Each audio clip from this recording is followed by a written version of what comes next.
Do you want to stay more focused on the right goals in your life, or even just figure out what the right goals are for you? Do you want clarity? Do you want better work-life balance?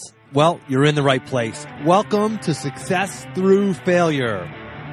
Welcome to the Success Through Failure podcast, the show that reveals failure as your path to success.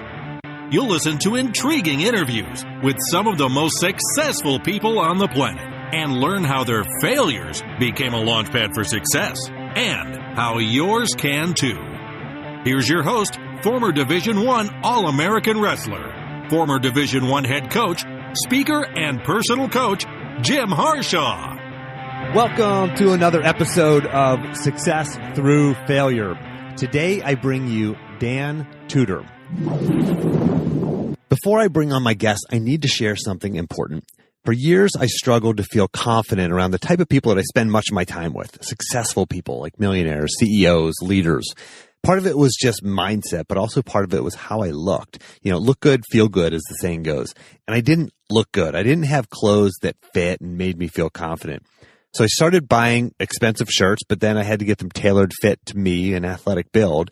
Then I discovered a new shirt. It's not only designed by athletes for athletes, it's designed to fit an athlete's body type. And it's made of athletic material. It's like putting on your favorite workout shirt, but it's a business shirt. It's machine washable and it's wrinkle free, which is totally a deal breaker for me. I hate high maintenance clothing. And it looks better than my expensive shirts that I used to buy, and it even costs a little bit less. Now I feel just much more confident. I know that I'm wearing good-looking, well-fitted clothing that's designed to fit me. And if you want to see it, I shot a quick video of me opening my second shirt. Yes, I've now actually got 3 in my closet. But I show you the fabric and I show you the fit of this shirt. Just go to jimharshawjr.com/shirts. That's plural shirts with an S at the end. And grab a discount code for either free shipping or for 10% off. That's for my listeners. But jimharshawjr.com/shirts. And take a look for yourself. You can try one totally risk-free because it's free shipping for my listeners with that special discount code posted there at jimharshawjr.com/shirts. All returns, exchanges are free within 30 days, so there's absolutely zero risk to try one of these out. Again, jimharshawjr.com/shirts. This is my first time modeling clothing, so don't laugh. The shirt's awesome. My modeling skills, not so much. It's worth checking out the page just to see my bad modeling. So jimharshawjr.com/shirts. His company, Tudor Collegiate Strategies, is the nation's leading consulting service for college athletic departments and coaches. Their focus is developing winning recruiting strategies for their clients who range from some of the nation's high-profile athletic programs to small private colleges. So the president and founder of Tudor Collegiate Strategies and the popular, quote, Selling for Coaches training program. Dan is a regular speaker at coaches conventions around the country, and we're going to talk today about a little bit about how some non-business folks can apply business skills, sales skills, to their profession to improve outcomes and performance. Now, as usual, if you've been listening to this show for any length of time, you know you can grab the action plan from this episode as well as all the episodes if you just go to jimharshawjr.com/action. That's jimharshawjr.com/action. Dan, welcome to the show. Jim, thank you so much for having me. This is going to be fun. Yeah, absolutely. I've been following you for a lot of years, probably started when I was still in the coaching profession, and I've watched your company grow and watched all the amazing things that you've been doing. So I'm pretty excited to have you on to talk to the audience and tell them a little bit about what you do, but also sort of some of the skills that translate from what you do to people who are not even in the coaching profession. But first, tell us a little bit about your background, where you grew up, where'd you go to school, and a little bit about your personal life. Yeah, grew up in Central California near Bakersfield, went to college at Cal State University, Bakersfield back in the mid-'80s, played sports all through high school, could have played tennis in college, but just didn't have the heart for it. What my dream was coming out of high school early on, I wanted to be a sports broadcaster, and through a series of fortunate coincidences and also a good degree of sacrificing my later college years at a TV station instead of out having fun with friends. Got converted an internship into a on-air sports broadcasting job at the ABC affiliate in Bakersfield, California. Did that for about 7 years. Transitioned from that to sales and marketing with a large national company, and it was really through that I learned the business side of life that I wanted to pursue, and really learned a very valuable lesson, which is everything in life revolves around selling. Everything, whether you're recruiting, you're coaching, you're in business, obviously, it all involves this transaction of somebody agreeing with your point of view, and so that was really the the start of that lifelong learning process. And then after that, started a company that actually dealt with recruiting from the parent and athlete side, where we would advise parents and athletes how to go through the process. We would help promote them out. And this is back during the early to mid 90s, where the internet hadn't been developed yet. And so we were making phone calls, we were sending stuff through the mail. And it was in that process that I really learned that coaches on the college coach side had never really been trained how to sell properly and how to manage communication properly, because we would have these kids and we would get them, they would hear from a coach, but they wouldn't really know what the coach was saying. And I started reviewing what these coaches were sending out and realizing, wow, they've never been trained the way that I have, both on the communication side as well as the sales and marketing side, to do this very important part of their job. So at one point sold the recruiting service company and started working for coaches, and in the process kind of invented a category that wasn't there before, because there was not really anybody or any organization that helped coaches with this. They all had to go out and figure it out on their own. And so that's sort of the gap that we have been blessed to fill in the college athletic world, is kind of the go-to people for recruiting advice and training and direction and consultation. And it's a wonderful thing that I get to do. And that's sort of a quick 25, 30-year history of what I've done.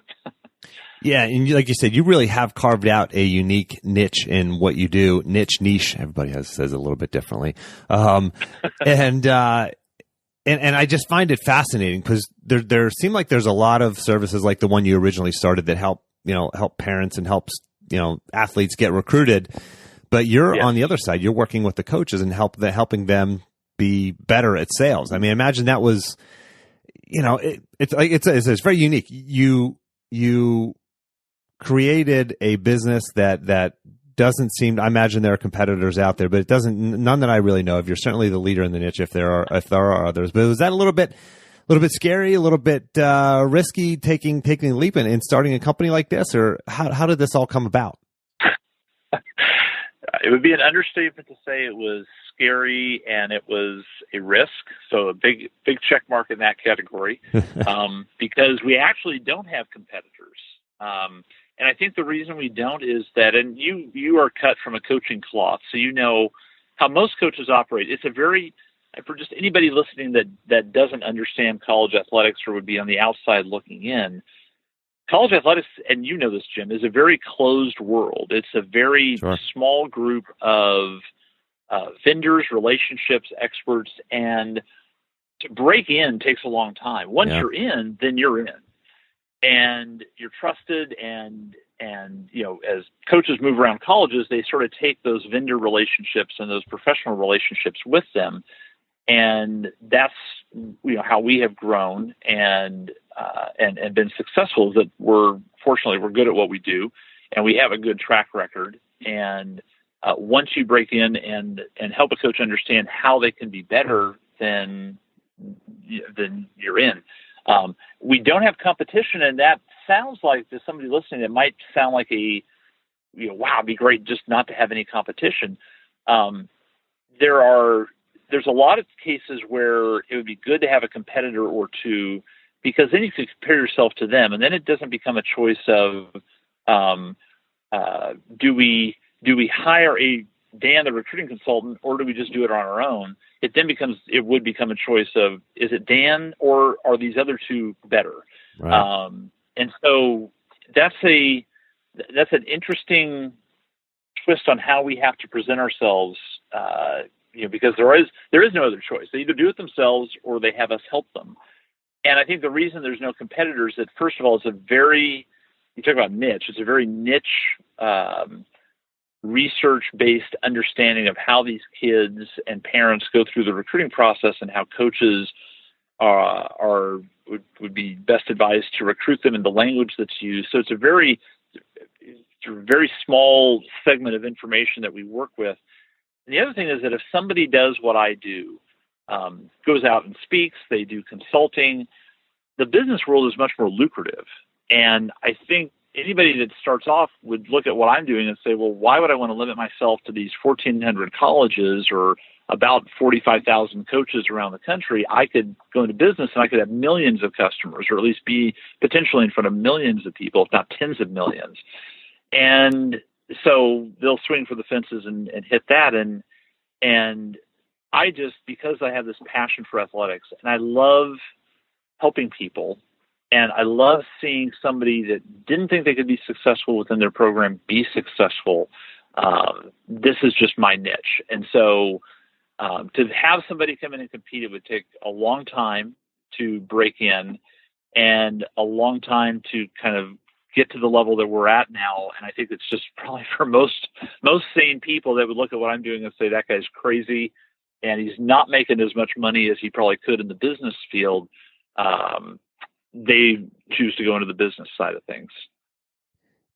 Being on the sort of, the side of the person who reads your content and has received your content in the past, I can see why you've been very successful. I mean, you're consistent and you're very good at what you do. You're just, and I've been in sales. I've read many sales books, and I see so much of what you do reflected in these books that I read, and vice versa. So you're very good at what you do. And I want to go back a little bit. When I was doing some research for this interview, I found a little bit of dirt on you, Dan. Okay. I want to bring this up. I want to bring this up. I bet I know what it is, actually.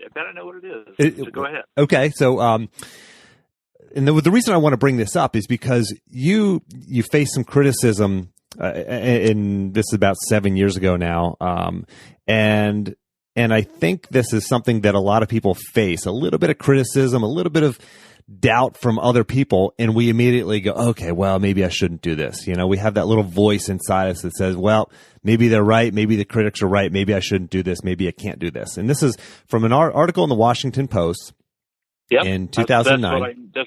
That's what I knew you were going to bring up. Excellent. So I love that article, by the way. I thought it was a great article. Actually, it is a really good article. It was very balanced. But they bring up, and I think as they were supposed to, and you can get into it, but they bring up sort of the, here's the pro and con of this, of this approach or what Dan does. Right.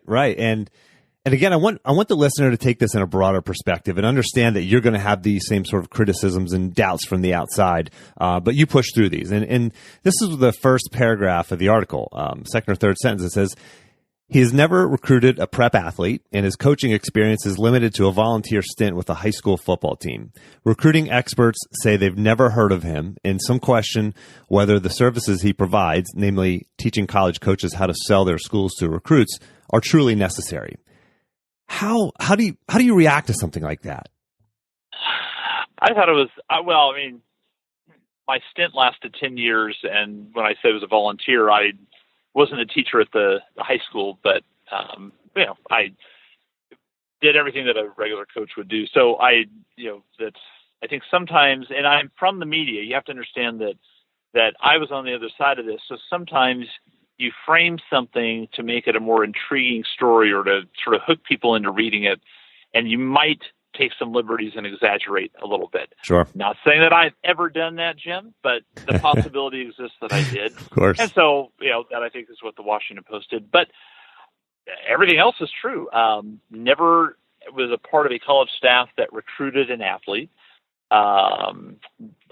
Limited to high school athletics. And the recruiting experts that they're quoting are really more of at the time they were the scouting services like would rate football players, had never heard of me. Well, there'd be no reason that they should, because we don't work with them, and we're not in the business of rating prospects or telling coaches who they should go recruit. But I mean, you take the bigger picture of, here's this article that I would say had a balanced approach, because they did talk a lot about what we did. And the rest of the article actually is very complimentary and really good. Yeah. But I mean, I think you need, listen, if you're going to be afraid of negativity in any way, shape, or form, and you're either in business or you're in coaching or just in life, if you're so sensitive to somebody saying, I don't agree with you, or I don't, are you really as good as you say you are? Or do I really need to work with you? If you're afraid of that, then you're not going to be successful. I was actually on the phone with a Division I men's basketball coach that is considering becoming a client. It was their recruiting coordinator. But you would know the program, you'd know the coach. And so I was talking to the recruiting coordinator, and it always comes up is, well, why should we work with you? And of course, we explained, the more scientific, methodical way that we will go through recruiting versus how most coaching staffs do it. And the freedom that I'll give them, or the thing that I think gets them to understand that there's very little risk in approaching me and beginning to work with somebody that, in the way that the Washington Post article described is, does this guy really know what he's doing? What I tell them is that if I don't know what I'm doing and what we do doesn't work, you're going to fire me after a year. And you're probably going to tell the rest of the people at your university that what we did didn't work. And I can't afford to let that happen. So I'm going to make sure that you're happy. I'm going to make sure that we outperform what you're expecting. And as long as you're willing to saddle up and do that work, then you're going to be fine. If what you're doing is a scam, or your heart's not in it, or it's a job that you took because you just needed to pay the bills, but your heart's not in it. We're all very good, I think, at this point in our societal development at picking out those people. But I've never been afraid of competition, never been afraid of proving people wrong, or just not even that, because that's sort of, there's an element of vengeance in there that I don't really, go around shouldering. But I do enjoy understanding that most coaches are going to be skeptical to start. But I already know what's going to happen 5-6 months down the road and where they're going to be with us. And so it's looking forward to watching them, sort of the light go off and them say, okay, wow, wow, he really does know what he's doing, or that research really worked, or the methodologies worked. And so that's why we always get a lot of the questions from coaches about, why should we work with you? Does this really work? And I just know that it does, and I'm extremely confident in what we do. And so when you have that working for you, you're good. You could take criticism. Yeah, and it's interesting. So I want to point something out to the listener. You just overcame an objection, right? And that's a lot about what you teach, at least part of what you teach, I think, to coaches, and that's part of sales is overcoming objections, right? And sure. I just brought one up to you, and sure, that's one part of it. And you had said, you can't afford for your client to fail because it's a small world, and word gets around quickly, right? And so you're obviously very good, and the word has gotten around that you're very good at what you do, and you work with a lot of high profile schools. And so, but you talk about selling for coaches, like how and why is that relevant for a coach? And it goes back to everything what we said earlier. You said you believe everything revolves around selling. Talk about that a little bit more, and talk about how it's important for how and why it's important for not only a coach, but also, teachers and parents and managers and everybody else, even if they're not in sales. Well, I mean, you brought up the objection that maybe I overcame it, maybe I didn't, but I certainly addressed it. What I tell, just as an example, what I would tell a coach is that a lot of coaches would hear a prospect tell them, or a parent or club coach that they were recruiting one of their athletes. They might, if they might say, I'm not sure that I want to play at Stony Brook because I think I'm I think I'm really better than that, and I want to go to a bigger conference school. Or my club coach says if I just hang on, he'll get me noticed by some other bigger coaches. I'm sure you never heard that before, Jim. Sure. In your time, of course, right. So what I tell coaches is that if you aren't hearing an objection from your prospect, then they're not seriously interested in you. They're not even thinking about you. So the phone call that goes, hey, this is Coach Tudor. Josh, how are you doing? Great, Coach. Hey, did you get that stuff I sent you the other day about our school? Yeah, it looked good. You got a chance to look at it? Great. Any questions? No, I think I'm good. All right. Everything else going good? Yeah, fine. All right. Hey, we'll talk to you next week. If that's the conversation that you're having as a coach, that kid is you are nowhere on their radar. They're not seriously thinking about you. Mm. And what I've learned about people, and what is certainly true in athletic prospects, is that they're only serious about you when there's an objection. Mm.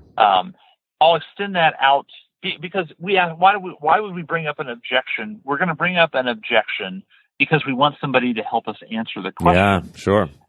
So solve this problem for me. You're basically telling you how to sell them or how to convince them. Right. They're begging you to say, look, I don't understand this, or I think this is, why I shouldn't do it, but I'm going to bring it up to you in case you can convince me otherwise. Right. And you think about, if you're going out and shopping for a car, if you literally just you stop by the lot because you want to see this new model, you're nowhere in the neighborhood of buying a car. It's not on your mind. Sales guy walks up to you in the parking lot or in the car lot and says, hey, can I help you with something? Hey, you know what? Just saw the new model. No, I'm not looking. I just wanted to see what it looked like. And you cut them off.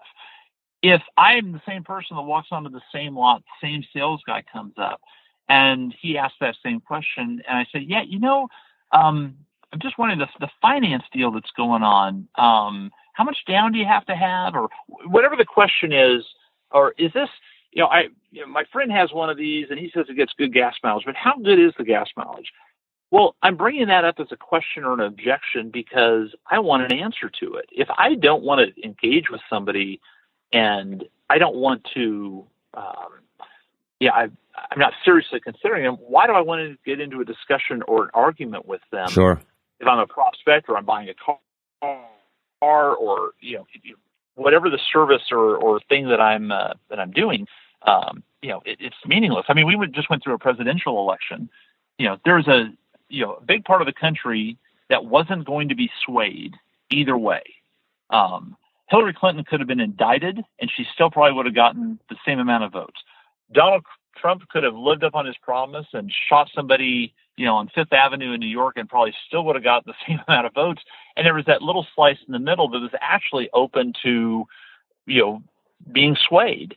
And so when you are in a business or when you're a coach, I find, and you have that recruit that is actually voicing an objection, they're that independent voter that's saying, convince me, coach. And I think most coaches don't realize that, and they're just going to hear, oh, here it comes. It's our conference again. They're looking at a Power Five, or I coach at Stony Brook, and here's another kid that's in love with Syracuse, or he thinks he's going to get recruited by Boston College, and we're going to lose another one of the big conference. And I want coaches to fight for those players, because if they're voicing an objection, that means they're interested. So that goes to your bigger question of, how does sales get involved with that?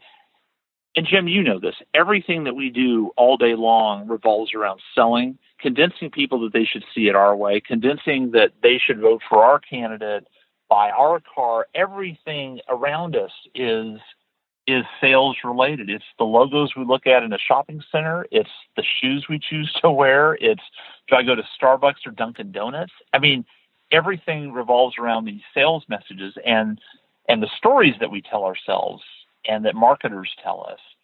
And I just want to make sure coaches are doing the same thing, because if they don't do that, we've become so sophisticated from a sales message standpoint, and these kids that you're recruiting as a coach are so sophisticated that they will sniff out in a second what a good sales message is, what a bad sales message is, and what is genuine versus staged. And so if a coach isn't aware of how to present themselves and how to speak in a way that is going to be believable, they're not going to get that recruit. Yeah, and this comes from practice. It comes from, stopping and then actually thinking through the process and thinking about some of the objections you might face, and actually, putting your plan into place. I mean, you have to take risk if you want to move forward at anything you do. And that might, for a coach, that might mean recruiting the big time, big name prospect. And for the parent listening, it might mean you just have to ask your kids to do something that they don't want to do. And when those objections come up, addressing those. And it's a really interesting way to think about life, beyond just sports and beyond coaching. This is a skill that impacts us all. Absolutely. And the last thing I'll add just to that point is that with coaches, I think they're so focused on the process of recruiting, the mechanics of it, that they need a decision by a certain day. They've got certain positions to fill. They have these everything is very mechanical and processed and runs in this straight line. And what I try to get them to understand is that they have to look at, from the recruit's point of view, how are they buying into the message? Because they may not feel like they're ready, or they should have to make a decision that early. And so how you present it to them, or justify, here's why you do need to make a decision and verbally commit early, versus take that other visit or wait until your club season plays out, that's going to determine, do you continue to recruit that kid? And most coaches don't look at it from a sales process, and even more coaches don't look at it from a sales process from the buyer's point of view, which is the prospect. And here's another thing you mentioned on your website that I think is really relevant to this conversation, Dan, is this is in a blog post. It says, quote, "Your prospects are trusting their feelings as they make their decision about you and your institution. Emotions are consistently outweighing logic." And I want to focus on that. Emotions are consistently outweighing logic. Why is that? Why don't people take logic, making decisions purely based off of logic, and why are they making them off of emotion? And how do we understand that and how that impacts our daily lives? As an adult, and I'm, relatively intelligent, rational guy, pretty down to earth, once or twice a day, I will walk into a Starbucks and order a Trenta black iced tea, unsweetened. That's my drink. And I will pull out my Starbucks app, and they'll charge me around $4 for that cup of tea. Now, if we break down what it costs to make iced tea, you throw in the cost of the cup, let's give that $1.50, half a cent for the tea. They're literally making $3.98 off of me every time. I could go home and make iced tea that tastes pretty much the same every day if I wanted to, but I don't want to. I have bought into the idea that the Starbucks iced tea tastes better, and I like going in to sort of get my little fill of Starbucks for the day, atmosphere or whatever. And I will tell myself, I'll justify it by saying, you know what, I've cut out soft drinks completely, so I'm not taking in the sugar and carbonation and all the junk that a soda's going to have.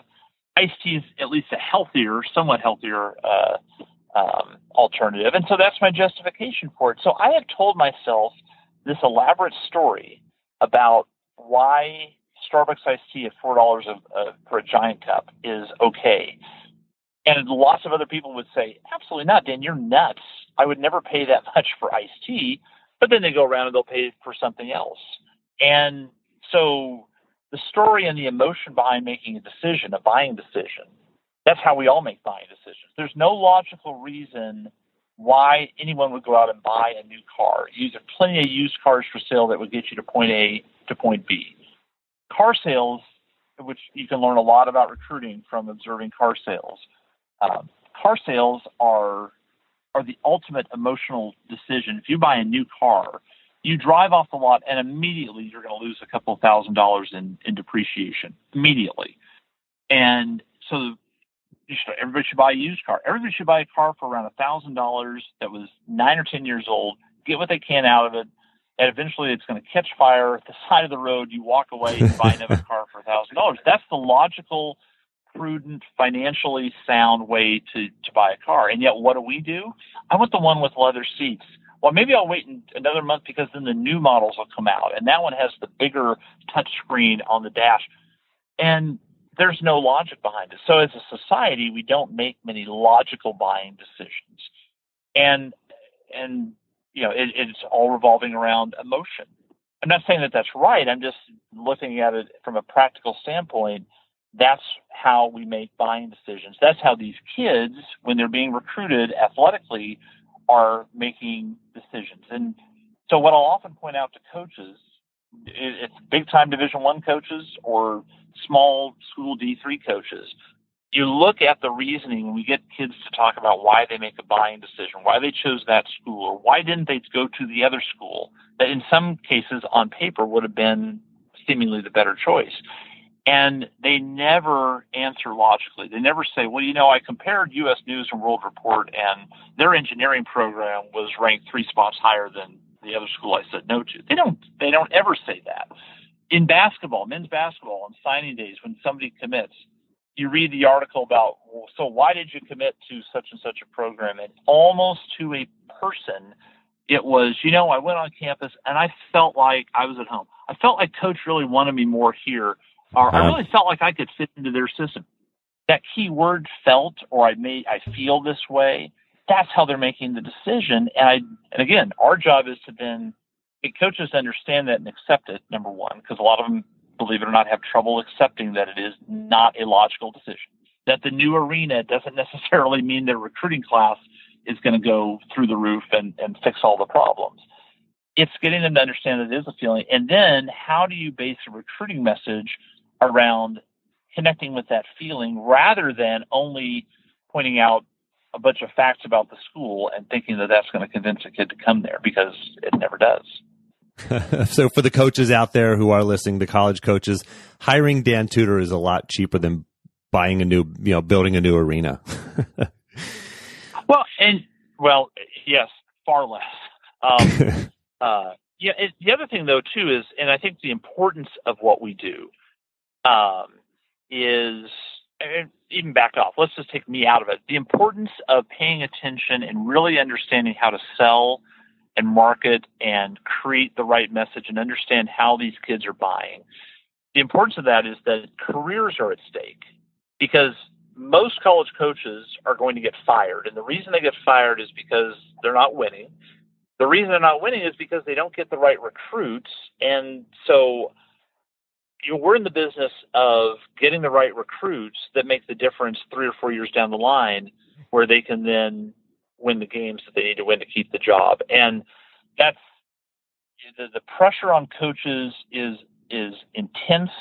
It is filtering down. It's not just now a football, men's basketball thing at the Division I level. I could tell you horror stories from Division III about new facilities that were built. The team didn't win as much as the donor thought they should. He calls the AD. The AD has to tell the coach, if you don't win next year, we have to get a new coach. Yeah. That I could tell you multiple stories at the small school Division III level where that's happening. And of course, it happens at Division I. Right. So this is the stuff that we're talking about is not optional. And again, it doesn't mean that somebody has to hire Dan Tudor. It means that they have to take this seriously and understand how these kids are making decisions and understanding the sales psychology that goes into making that kind of a decision. Because the one thing I've told a lot of coaches over the years is that, why you want a better recruit? Where do better recruits make a difference? Well, isn't it funny that when you have great players playing for you on the court or on the field, all of a sudden you're an amazing coach. You can't do any wrong. Right. And so coaching gets a lot easier. And I think coaches, especially young coaches just getting into the profession, are under this mistaken assumption that if I just get better at understanding the game and the X's and O's behind it and train harder, with the players that I ended up getting, I'll be able to win. You can do it, but boy, that's the harder way to do it. Most of the time, it involves recruiting the right players for you and for the program, the better athletes that come in where they don't need as much developmental work, and they can hit the court running, and they are 2 or 3 inches taller. They're a step faster.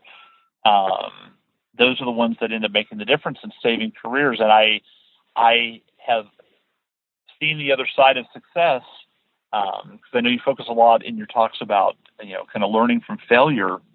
And I tell you the number of coaches that after they get fired, and they don't get rehired, and now they're struggling to find work, they're struggling to figure out what they're going to do next.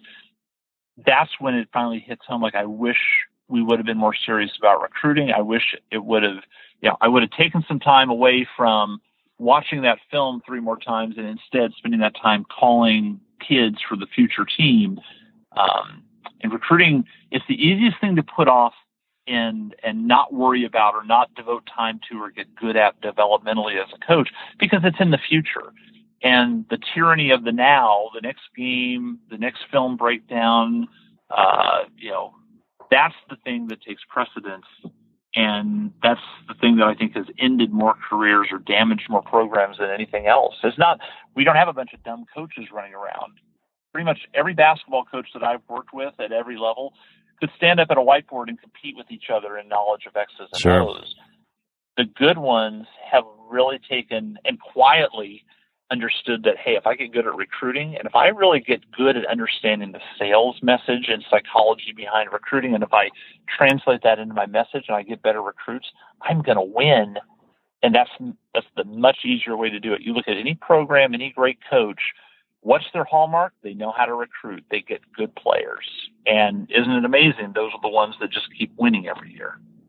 Yeah, I would encourage anybody who is in a position of hiring to consider this as well, because this makes sense in so many levels. So Dan, for the listener who says, okay, that all makes sense, they buy into the fact that everything revolves around selling, whether they're a coach or not a coach.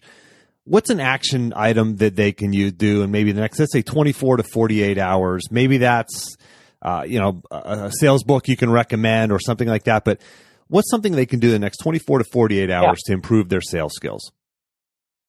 I think, I'll start with stuff not related to me and not related to us, and just to keep it pure selling. And anything by marketing author Seth Godin is gold in my book. Seth Godin is Godin. You can look him up. He's done TED Talks. He's written a lot of books. He is, I would say, the preeminent thinker in American marketing today. Any coach can learn from him. Any business person, entrepreneur can learn from him. I read anything that he puts out, so he's my go-to guy. If it is purely sales skills out in the business world, but then also that it would apply to coaches, Jeffrey Gitomer, Gitomer, fantastic series of books that make selling very simple, to the point, not a lot of fluff, just straight to the good stuff. He's amazing. A coach even can engage with us on the website. We have dantudor.com, DANTUDOR. If they go to our blog, most of that, the vast majority of it is free. There's 12 years worth of research and articles and how-tos and tips on different aspects of recruiting, from phone calls to letter writing to responding to emails, campus visits. So we put as much free stuff up as possible. And beyond that, when it gets to the coach that says, all this is good, either I don't have the time, or I think I've taken my knowledge as far as it's going to go, they could certainly engage us, and we can have a talk with them about working with them as a client. The first, if all you did in the first 24, 48 hours after listening to this, and you're in coaching, you're in business, you went to our website, you looked up books or talks on Google by Seth Godin, and the book that I would recommend from Jeffrey Gitomer to start off with is The Little Red Book of Selling. Great book. That should be on every bookshelf in the country. Yes. You've read it. It boils everything down to an essence. You jump in, and it just tells you how to do it. And then I would encourage coaches or business people listening to just follow the advice. One of the things that I think harms a lot of people just in life is that they have these experts around them that have devoted their lives to figuring out, here's what works in this little niche of expertise. And somebody could read it and listen to it, look at it, and say, well, I'm not going to do that. Why not? That's inexplicable to me. Why you would not do everything Seth Godin says to do is beyond my line of thinking, because the guy's a genius. People pay a lot of money to hire Seth Godin to consult for their big companies. So yeah, absolutely. Anything you can read from him and Jeffrey Gitomer and these guys. I mean, there's so many of these guys put so much great stuff into books, and it's really the stuff that they're hired to teach. And a lot of people just read a book and they put it down and they don't take action on it. Well, and here's just a real quick example of that. That was I had read that book when it first came out, and that's been now probably going close to 20 years ago. Well, when we started this company, one of the things that I read from Jeffrey Gitomer was that you need to give yourself away for free on a regular basis. Tell people what they need to know. Do not charge for it. Just give it away for free. And he was telling me this in his Tuesday newsletter that came out by email. And so me, being a pretty simplistic guy, said, okay, he's telling me to do this. He sends his newsletter out on a Tuesday. I'm going to do a newsletter. I'm going to send mine out on Tuesday. And beginning in, I want to say 2005, we started doing a newsletter every Tuesday. We've sent one out every Tuesday via email that started with, I think, 300 coaches. It's now up to 53,000 people in college athletics. And every Tuesday they get an email with good advice that I could probably and maybe should charge for, but I give it away for free. And it was interesting that when we started this interview, that's the thing that you referenced, that you've been hearing and getting advice, or you've been reading what we've written in the newsletter for years now. Well, and I think every time you do that and you give yourself away for free, you make the case that here's why you should have a relationship with me professionally as a consultant, or, I mean, that you could be listening to this and you could be a coach. Well, what are you sending your recruits on a weekly basis to prove that you're the program that they should choose? Or if you're starting a business, what is it that you're doing on a weekly, consistent, regular basis that says, here's why you should do business with me? It's critical.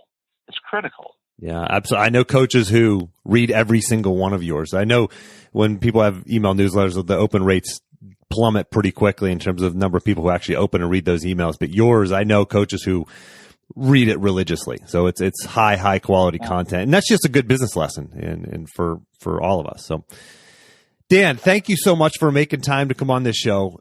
Promote yourself a little bit. Tell us how we can follow you, find you. I know you have your own podcast now. Talk a little bit about that and other ways we can track you down. Yeah. It's a podcast mainly about sort of the science and psychology and the selling aspects of recruiting. We interview coaches on how they're doing it. So if you're in the business, you can look it up on iTunes or Google or Stitcher. And the name of it is College Recruiting Weekly. Same title as the weekly newsletter that goes out on Tuesdays. And like I mentioned earlier, there's a lot of free stuff on our website at Dan Tudor. And then, on Twitter, we post a lot of stuff and link a lot of stuff on Twitter, and we kind of take pride in sort of culling down all the recruiting news and information and examples of coaches doing it right. And we put that out on Twitter, which I know coaches have appreciated, just because it's hard to track every bit of information, every bit of news. So much changes in college athletics all the time. So, oh my goodness, yeah. On Twitter, I'm at Dan Tudor. And so most of the ways to interact with me are free, and you can steal a lot of ideas off the website. And if it makes sense for us to, if you're a coach, to come alongside and work with you, definitely we'd love talking about that. But I will also say we don't want to work with everybody, in the sense that if we worked with everybody in the country, then we would kind of defeat the purpose of having clients. So we want the coach that gets it. And most don't, excuse me, the ones that do are the ones where we're going to be a good match, and we'll be able to do some incredible things with them and help their career and help build their program. Yeah, absolutely. Good stuff for sure. And for the listener, I will have links to everything we just talked about. I'll have links to Jeffrey Gitomer's book and Seth Godin's books and all the ways to find and follow Dan. I'll have the... Sorry, I didn't mean to put you to work no, this with is an expanded show notes. No, this is fantastic. I mean, the listener loves to get resources, so I will have links to all those resources available in the action plan. So if you didn't get that, it's just jimharshawjr.com/action. Dan, thanks again for coming on the show. Anytime. Love to have you, and look forward to have you on my podcast in the near future, Jim. Excellent. Well, I look forward to that as well. And for the listener, until next time, take the time to get clear on your goals and embrace failure as a stepping stone on your path to success.